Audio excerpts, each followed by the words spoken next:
the healthy lemon curd filling. Okay, let's start with this luscious, healthier lemon curd filling. I love to use lots of lemon zest because it amplifies the lemony flavor in the curd. Here I'm using 2 lemons. It's around 2 tablespoons of zest. Okay, now we're gonna juice these lemons. A tip to get more juice out of your citruses. Roll them for a few times like this. You can see the rolled one is softer now. It's even easier to squeeze and you'll get more juice. This is around half cup, which is 125 ml.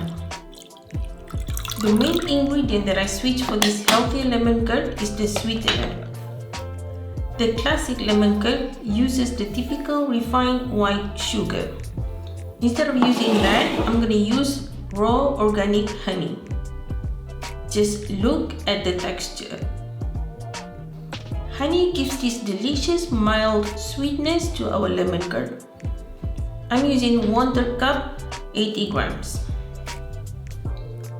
2 large eggs. 3 large yolks. Now just make sure everything is well combined. Meanwhile, here I have a pot of simmering water. There are a few things that I want to tell you about cooking lemon curd. 1. Make sure the water is simmering, not boiling, alright? Using high heat will make the curd has this eggy flavor. We don't want that. 2. Make sure the bottom of the bowl doesn't touch the water. 3. Keep whisking non-stop. This will make sure the curd cooks evenly. This cooking process takes around 10 minutes or so. You can feel the mixture getting thicker. How do you know when it's cooked? When the curd coats the back of a wooden spoon and it stays like this when you run your finger on it. Okay, now while it's still hot, let's add 1/4 cup of solid coconut oil, 40 grams. Whisk until it melts into the curd. This is how the coconut oil looks like when it's cold or in solid state. What I do is just scrape it with a spoon like this. If you have it in liquid form, just place it in the fridge until it turns solid and break it into small pieces with a spoon. But you can also use butter, no problem at all. Finally, when it's still hot, let's cover the bowl with a cling film. Make sure it touches the curd. Now, let's place this in the fridge for minimum 2 hours or until the curd is thick. Okay, now let's do the assembling. Give our lemon curd a quick mix. Now, simply fill our tart shells.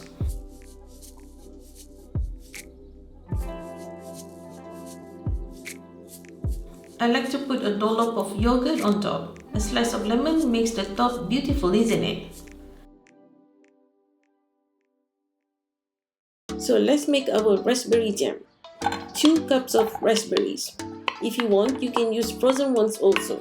I wrote in details on subs, variations, and how to store this jam on our website elmundoeats.com. So what we want to do here is cook the raspberries until they are softened and broken down. I like to press them with the back of a spoon to make it faster.